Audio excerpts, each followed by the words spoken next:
South East.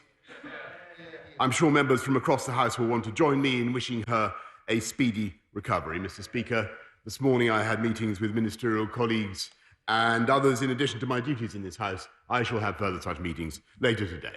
Catherine West.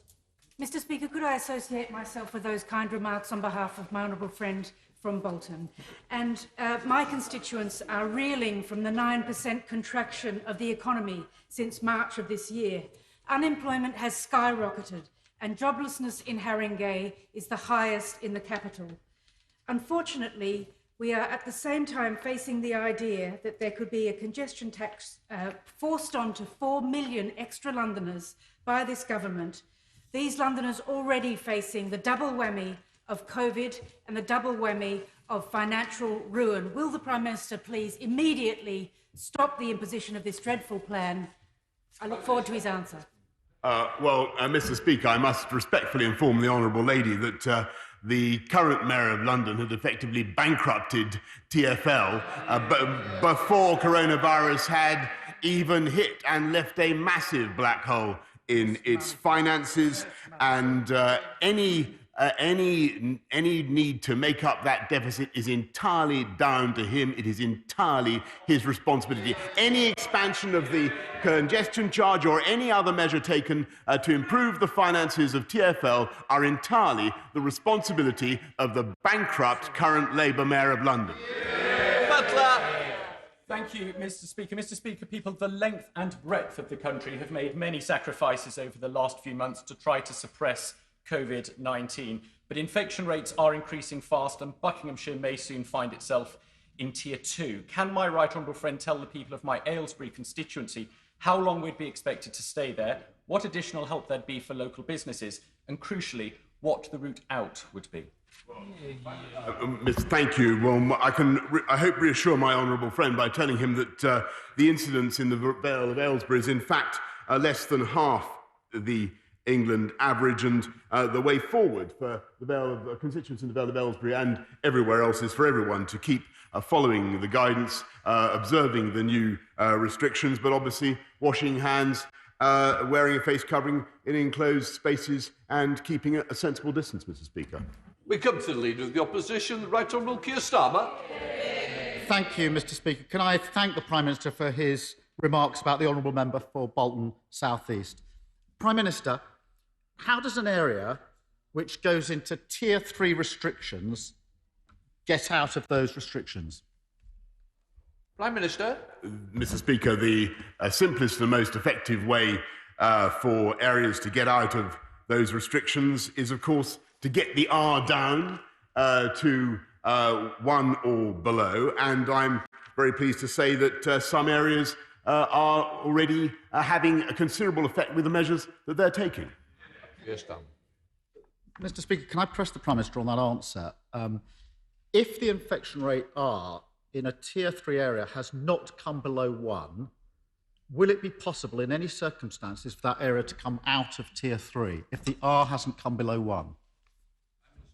Mr. Speaker, obviously the R is one of the measures that we look at, and we'll take a decision based on a number of things, including the R, but also, of course, rates of infection, rates of admission to hospital, and other data. But the most important thing is for areas that do go into Tier 3, and I'm very grateful to local leadership in the areas that have gone into Tier 3, because it's the right thing for them to do, the right thing for their constituents, the right thing to save lives.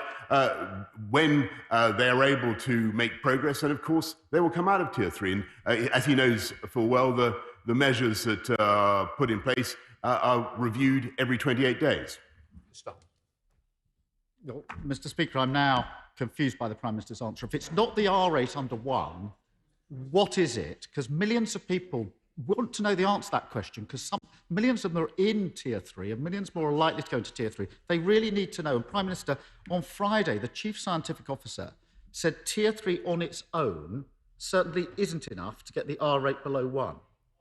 On the same day, the Prime Minister himself said there was only a chance of getting infection rates down. This goes to the heart of the issue in Greater Manchester and elsewhere, because the widespread fear, Prime Minister, is that Tier 3 is the worst of all worlds. It brings significant economic harm without getting the virus sufficiently under control to exit Tier 3. So instead of being a solution, Tier 3 is a gateway to weeks and weeks, more likely months and months of agony, from which there's no likely exit. Can the Prime Minister not see the problem if there isn't a clear exit? Sorry, Mr. Speaker, I've made it absolutely clear that a part of the country going into Tier 3 is only in there for 28 days. We will review it after 28 days, and areas that have gone into Tier 3, I believe, are already making progress, and areas where there are restrictions in place are also showing signs of progress. We are pursuing, Mr. Speaker, a local, a regional approach, which is the sensible approach for this country. That's what the epidemiology supports. It's what the Deputy Chief Medical Officer supported last night. And again, I want to thank a local leadership in Merseyside, in Lancashire, actually in London and West Midlands and elsewhere for what they are doing. And I may say that it is a bit incoherent of the right honourable gentleman opposite to attack local lockdowns when he wants to plunge the whole country, back into a damaging lockdown for weeks on end, and he has no clue about how he would propose to get the country out of that, does he? Keir Starmer. Mr. Speaker, I appreciate there's going to be a review every 28 days, but if the R rate hasn't come below 1, then the infection rate is still going up, and the numbers are going up, and the admissions are going up, and the numbers in hospital are going up, and the deaths are going up. Is the Prime Minister seriously saying that he would take a Tier 3 area out of Tier 3 with the R above 1? I don't think so. Let me spell out what this means. On Friday, thousands of people in Greater Manchester, taxi drivers, pub and hospitality workers, people working in betting shops, the self-employed and freelancers, will either be out of work or face significant pay cuts. That's the reality on Friday in Greater Manchester. But their rent and their mortgage won't be lower, their food and their heating bills won't be lower, and that could last for months. Why can't the Prime Minister and the Chancellor understand this? Stop bargaining with people's lives, stop dividing communities, and provide the support that's needed in Manchester. Mr. Speaker, I'm very proud that this government has already given Greater Manchester £1.1 billion in support for business, £200 million in extra unring-fenced funding, £50 million to tackle infections in care homes, £20 million for tests and trace, another £22 million for local response that we announced yesterday. And yesterday, the Mayor of Greater Manchester was offered a further £60 million, which he turned down, Mr. Speaker, with no encouragement, I may say, to support from the right honourable gentleman. So I can tell the House today, Mr. Speaker, is that that cash will be distributed to the boroughs of Greater Manchester. And I want to thank my honourable and right honourable colleagues across the House for Haywood and Middleton, from Bolton North West, from Bolton North East, from Bury South, Bury North, Cheadle, Lee, Altrincham and Sale West, and Hazel Grove for the support that they have given in this matter, Mr. Speaker. This is a Prime Minister that can pay £7,000 a day for consultants on track and trace, which isn't working, that can find £43 million for a garden bridge that was never built, but he can't find £5 million for the people of Greater Manchester.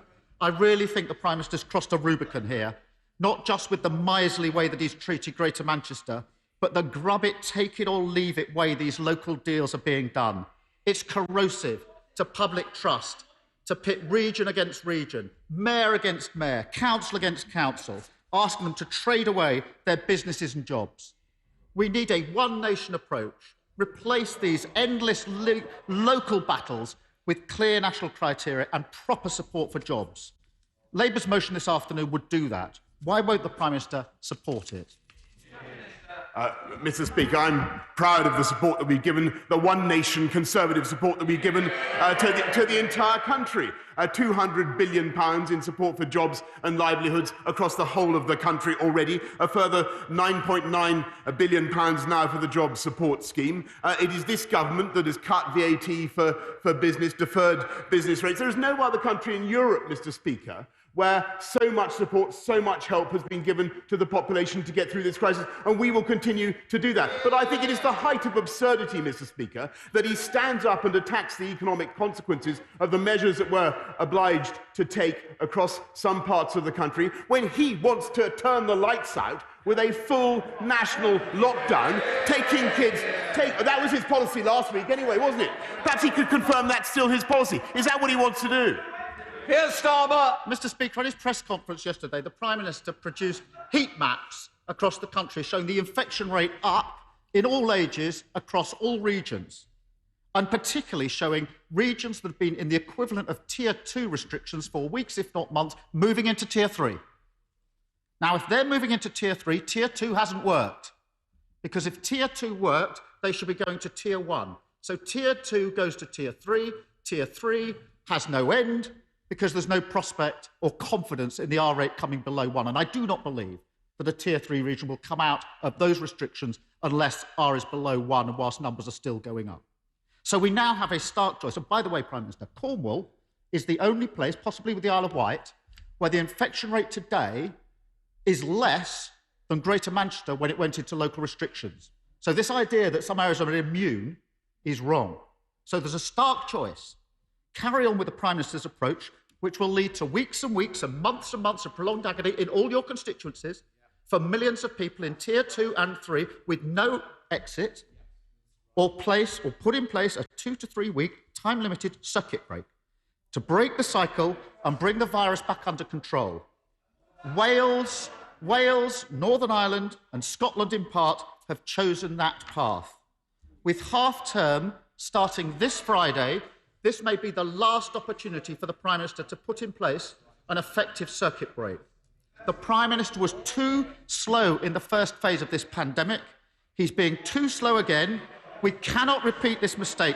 Will he act in the public interest and take the opportunity to put in place a circuit break this Friday?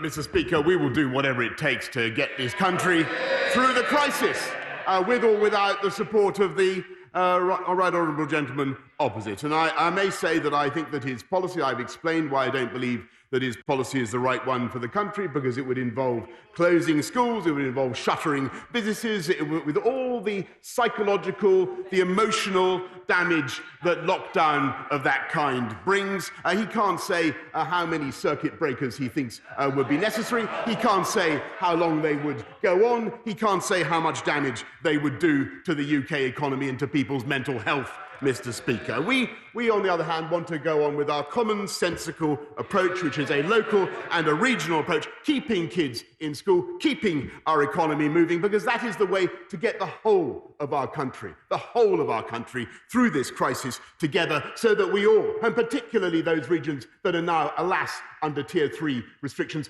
all the regions of the country bounce back strongly together, Mr. Speaker. Yeah. Let's head up to Cheshire with Edward Timpson. Edward Timpson.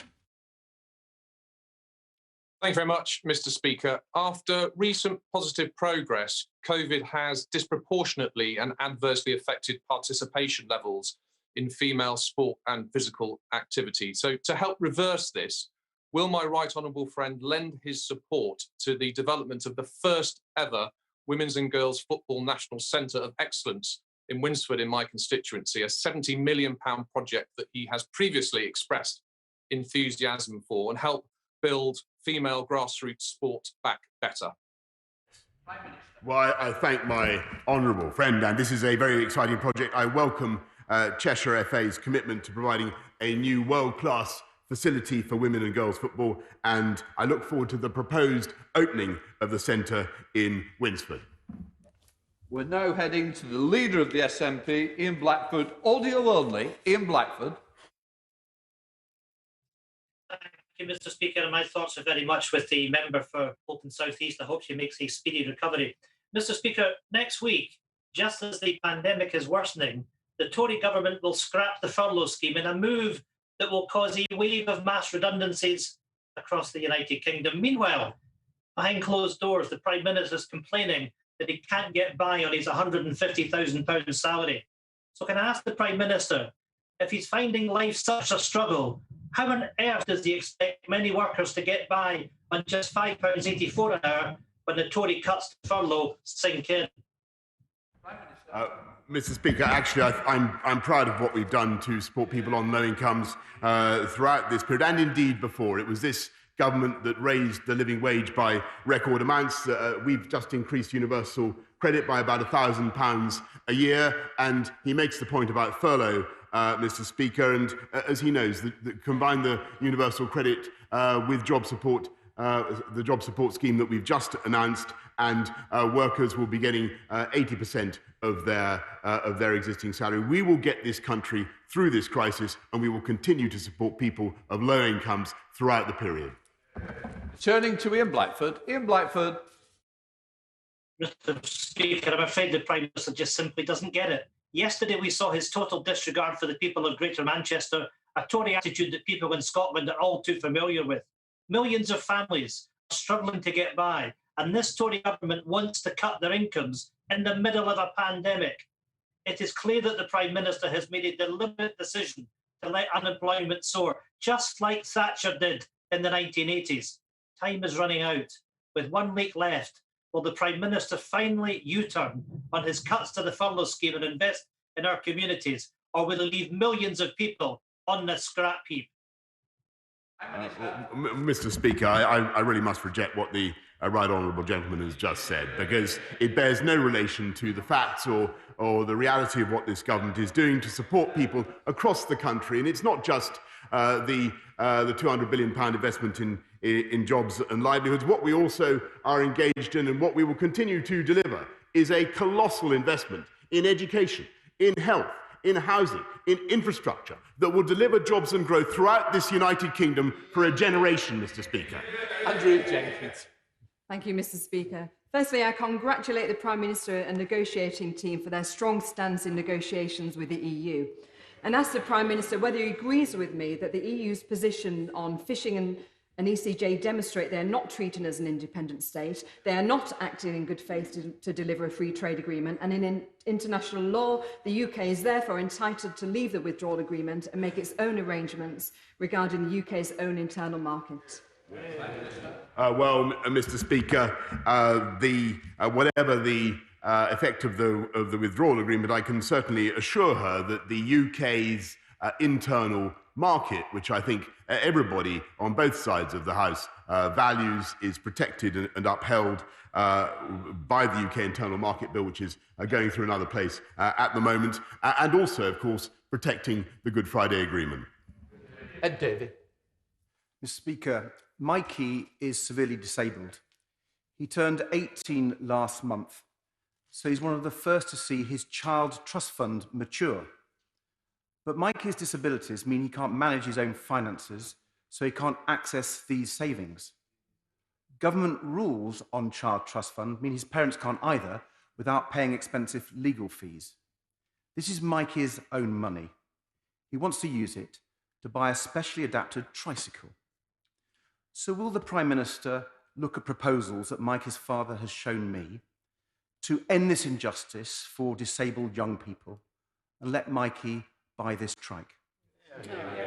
Of course, Mr. Speaker, I will do whatever I can to help in the particular case that he raises. I don't know whether the tricycle he mentions is eligible for a number of the schemes that I can immediately call to mind. But if he cares to write to me, I will of course answer immediately.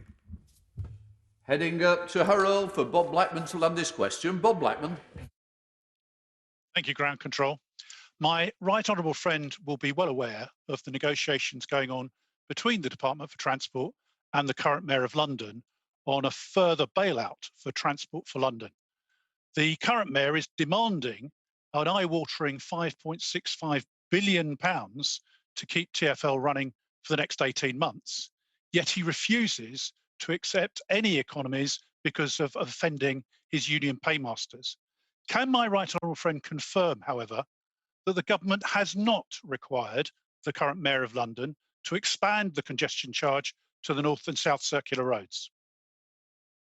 Mr. Speaker, well, I can certainly confirm, as I said in my answer to the first question, is that the black hole in TfL's finances the bankruptcy of TfL, which was left, by the way, in robust financial health by the previous mayor. Mr. Speaker, it certainly was. It certainly was, is entirely the fault of the current Labour Mayor of London, with his grossly irresponsible demagogic fare policies, which were never pursued by the previous Mayor of London, I may say, Mr. Speaker, and the fault lies entirely, therefore, with him, and I trust my honourable friend will make that clear. Dr. Rupert. Mr. Speaker, financial support packages, tackling homelessness, rail nationalisation, honouring Marcus Rashford. There's plenty this government's done on COVID that I applaud. But with winter set to bite and no end to the virus in sight, can I ask the PM to reconsider the arbitrary end to many of his schemes set months ago when we knew so little? 3 million self-employed were completely out of all of these. And a number of them set to face destitution when the minimum income floor ends next month. And 3,272 kids in his own seat, 2016 in mind, school dinners are in the balance. Can he start by voting with us tonight and make sure that that gong doesn't just mean nothing? Sorry, Prime Minister, Prime Minister, can you just sit down? Please, we've got to have short questions. I want to get through the list. We've got to help each other. Prime Minister. Thank you.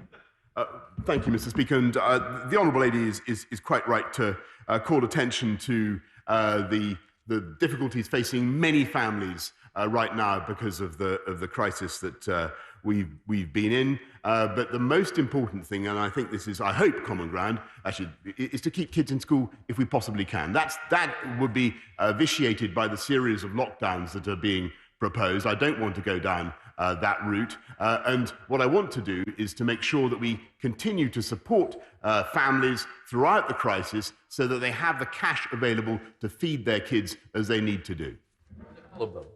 And to your question, Mr. Speaker.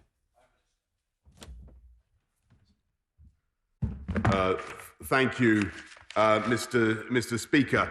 I'm delighted that Kettering General Hospital is part of the biggest a hospital building programme in a generation. I can tell my honourable friend the Infrastructure Delivery Task Force is already involved in delivering the health infrastructure programme, which includes Kettering General Hospital. The Polymer.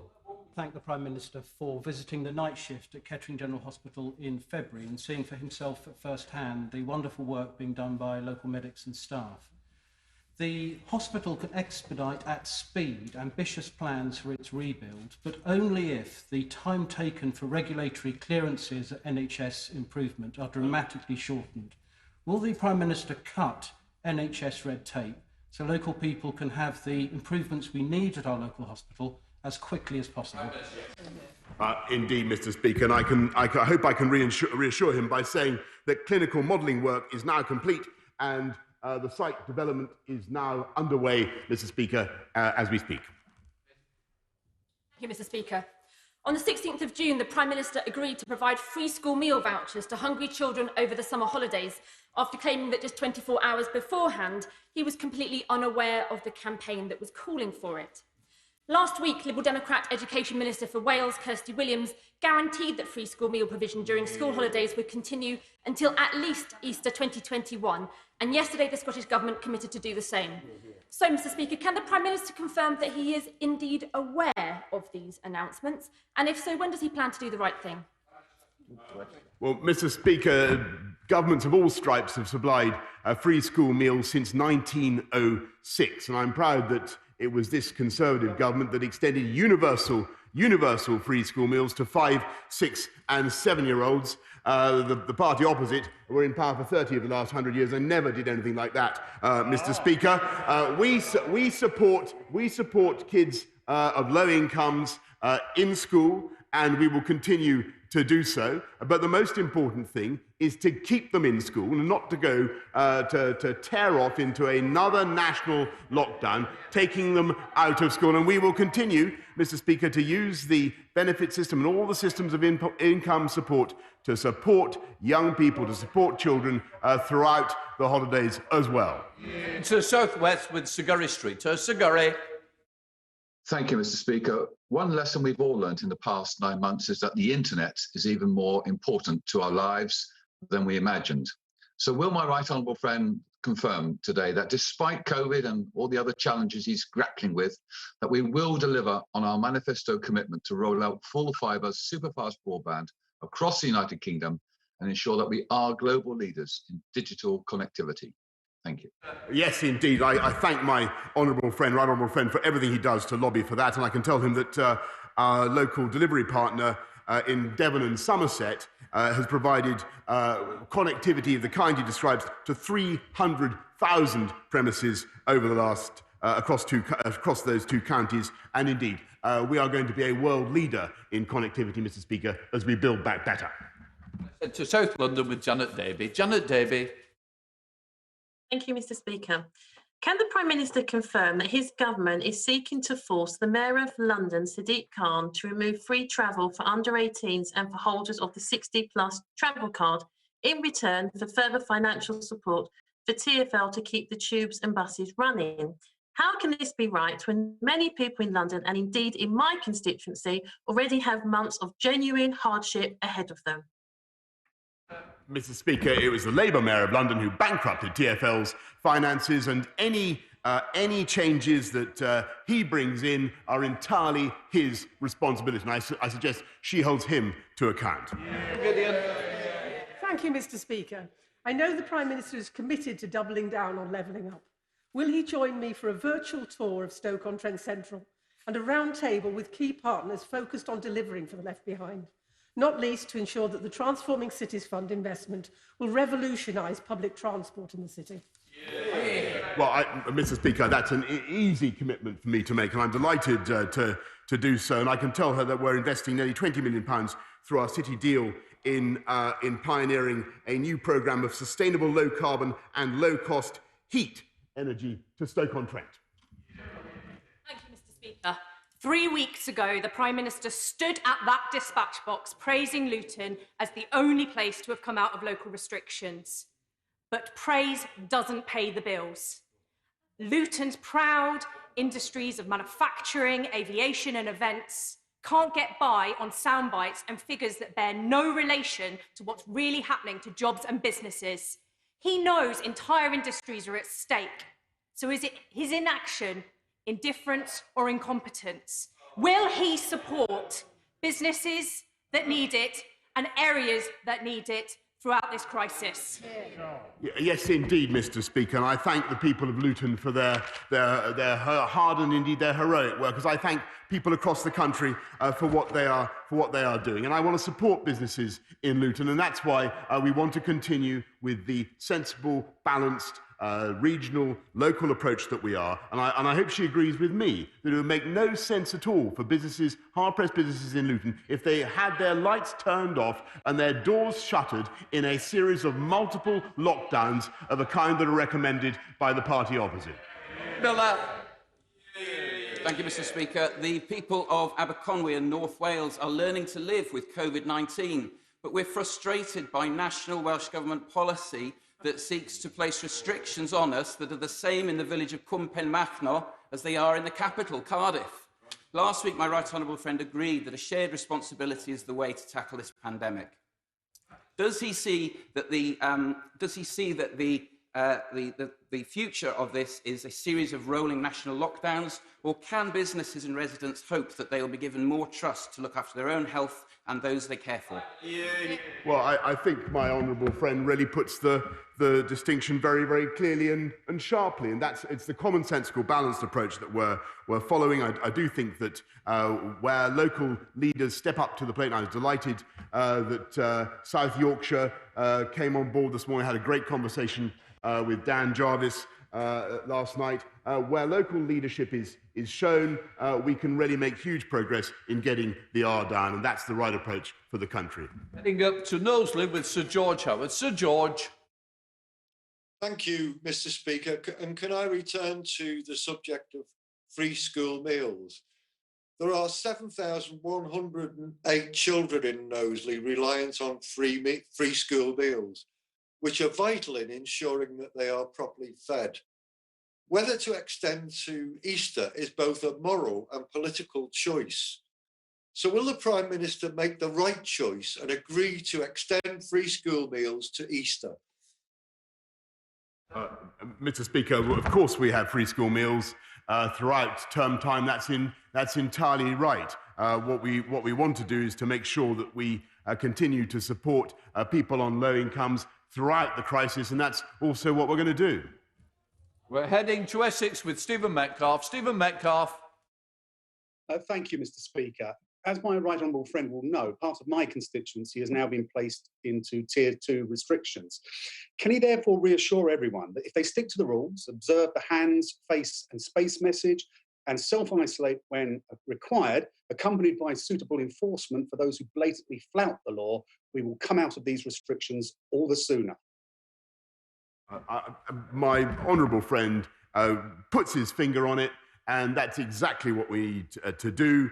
And I can tell him that just the areas that go into high levels of concern are reviewed every 14 days, and the restrictions, as I told the right honourable gentleman, are reviewed every 28 days. The way to get through it is exactly as he says, to follow the guidance, particularly the hands, face, space basics.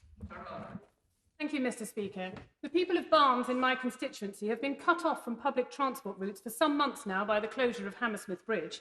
Can the Prime Minister confirm reports that the government is now planning to charge Barnes residents £15 a day to own a car and charge them extra council tax to pay for facilities that they cannot use, despite the fact that TfL reserves were increasing before the virus hit?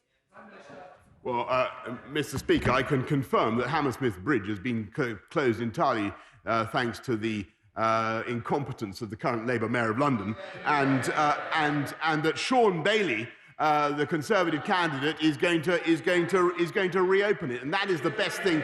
That is the best thing possible. Let's head to Reigate with Crispin Blunt. Crispin Blunt. Thank you, Mr. Speaker. As my right honourable friend leads the country through Brexit and delivers global Britain, will he ensure that the first consideration he gives to the values and policies of his government are those that which will unite and bring our country together and make all those who voted Remain for what they thought were the internationalist values of the European Union proud again of their country for bringing those values to global Britain? Indeed, Mr. Speaker, and that's why we're going to use the G7 presidency, the COP26 summit, to champion our values across the world, and in particular the one that he mentions, female education, which I think is the single policy that can really transform the outcomes across the planet. And our global objective is to help 40 million girls across the world to get a decent education. Lillian Greenwood. Thank you, Mr. Speaker. His government lost control of the virus, making extra restrictions inevitable.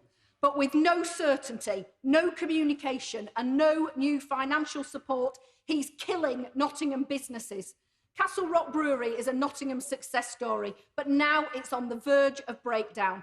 2 pubs closed permanently, jobs gone, and worried staff facing the prospect of being laid off with no pay. Countless other bars, restaurants and pubs tell the same story. Will he stop punishing successful Nottingham businesses for his failure and give them the help they desperately need? Well, Mr. Speaker, I of course sympathise deeply with businesses that face difficulties because of the pandemic, though I would remind her that in her constituency the infection rate is now running at 815 per 100,000, and we must get that down. And I thank the people of Nottingham for what they're doing to get it down. And we will, of course, continue to provide the full panoply of support that we've offered and more throughout this crisis. Thank you, Mr. Speaker. Following the introduction of Tier 2 restrictions in York, can the Prime Minister be more open in communicating the evidence base for York going into Tier 2, outline a roadmap for the city's return to Tier 1, and urgently consider creation of specific support for York's hospitality industry suffering losses from the limbo that Tier 2 is creating? Yes, Mr. Speaker. Well, I can tell my honourable friend that the infection rate in York, alas, is now running at 279 per 100,000, and we must get it down.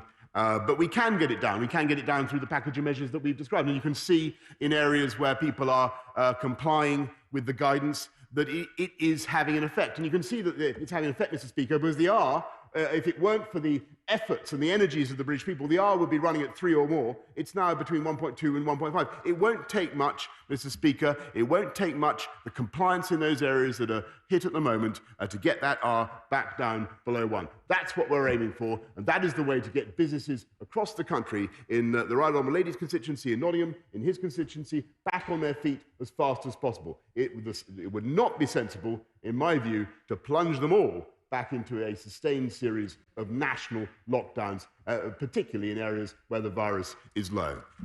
Question, Helen Hayes. Thank you, Mr. Speaker. The Chancellor has decided that people who are unable to work because of coronavirus restrictions should be paid as little as 2/3 of the national minimum wage. At the same time, the government is paying £7,000 a day for consultants to work on the failed Serco Track and Trace programme. Can the Prime Minister tell this House how on earth he thinks that is justifiable? And is this what he means by levelling up?